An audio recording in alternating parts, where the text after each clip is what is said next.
अब चलते हैं क्वेश्चन नंबर 3 की तरफ, जिसमें हम लोग बात करेंगे कि जो ब्लू लाइट है वो कंपाउंड माइक्रोस्कोप में क्यों इफेक्टिव होती है। Why would it be advantages to use blue light with a compound microscope since the blue light is of shorter wavelength. जो ब्लू लाइट होती है उसकी wavelength comparable to other lights shorter होती है। इस वजह से क्या होता है, जो डायफ्रैक्शन होती है ब्लू लाइट के लिए वो बहुत ही स्मॉल होती है। इस वजह से जो ब्लू लाइट है वो इंक्रीज करती है किसको, resolving power of the compound microscope को।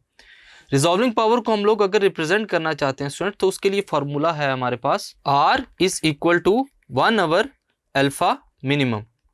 इससे हम लोग किसी भी ऑप्टिकल इंस्ट्रूमेंट की या कंपाउंड माइक्रोस्कोप की रिजॉल्विंग पावर को इजीली डिनोट कर सकते हैं। अब ये किसके इक्वल होगी, D डिवाइडेड बाय 1.22 लैम्डा। ये अल्फा मिनिमम की वैल्यू है जो कि रिप्रेजेंट कर रहा है शॉर्टर वेवलेंथ को, जो किसके इक्वल होता है, R is inversely proportional to lambda. अब इसका क्या मतलब है कि जो रिजॉल्विंग पावर है वो वेरी करती है किसके लिए, लैम्डा के लिए।